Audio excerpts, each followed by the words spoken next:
mais il y a un aumônier pour le Canada, il s'appelle l'abbé Monsieur, parce que c'est un sulpicien, on ne dit pas l'abbé, on dit Monsieur, Monsieur Paul-Émile Léger, de Saint-Anicet, descendant du docteur Hyacinthe Masson, un des grands patriotes de 37-38.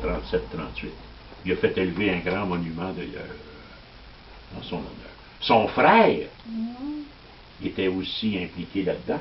Il va lâcher l'ordre de Jacques-Cartier, il va s'en aller du côté des francs-maçons, puis il va devenir gouverneur général du Canada. Son frère, Jules. Quand vous voyez les annonces à la télévision, la fondation des frères Léger, ou que tout le monde, c'est son frère et lui.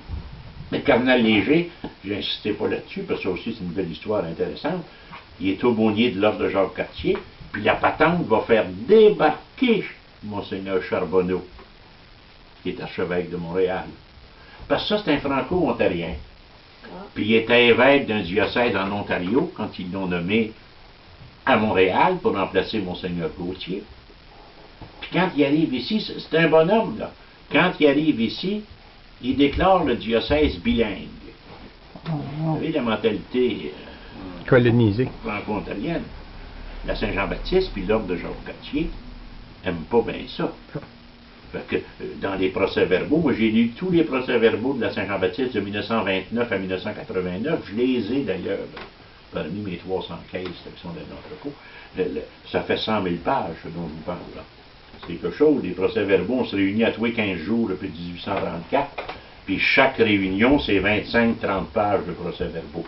C'est une job à Saint-Jean-Baptiste, il ne faut jamais accepter le job de secrétaire. Moi, j'étais trésorier, c'était moins de trouble. Tu sais, non, puis il faut que ce soit quasiment de la littérature française. Tu sais, bon.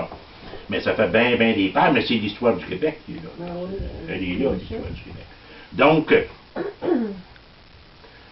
l'ordre de Jacques-Cartier et les sociétés Saint-Jean-Baptiste, ils ont quelques évêques avec eux. Monseigneur Courchaine, de Rimouski, lui qui avait dit « Mêlez-vous de vos affaires, mais mêlez-vous-en ». C'est lui qui avait dit cette fameuse phrase, qui était un ami de l'abbé Groux, un ami de Duplessis aussi. Ils vont obtenir de Rome que Charbonneau soit débarqué. C'est pas souvent, ça. Il a reçu une lettre un matin, Charbonneau, qui est nommé aumônier des Sœurs de Sainte-Anne de Vancouver. Quand tu es archevêque, là, c'est... vous êtes nommé depuis hier. Il n'y a plus rien, là. Et là, il y a un jeune prêtre canadien, français, qui est directeur du Collège canadien. Ça aussi, ça serait une soirée intéressante de parler du Collège canadien, qui est dirigé par les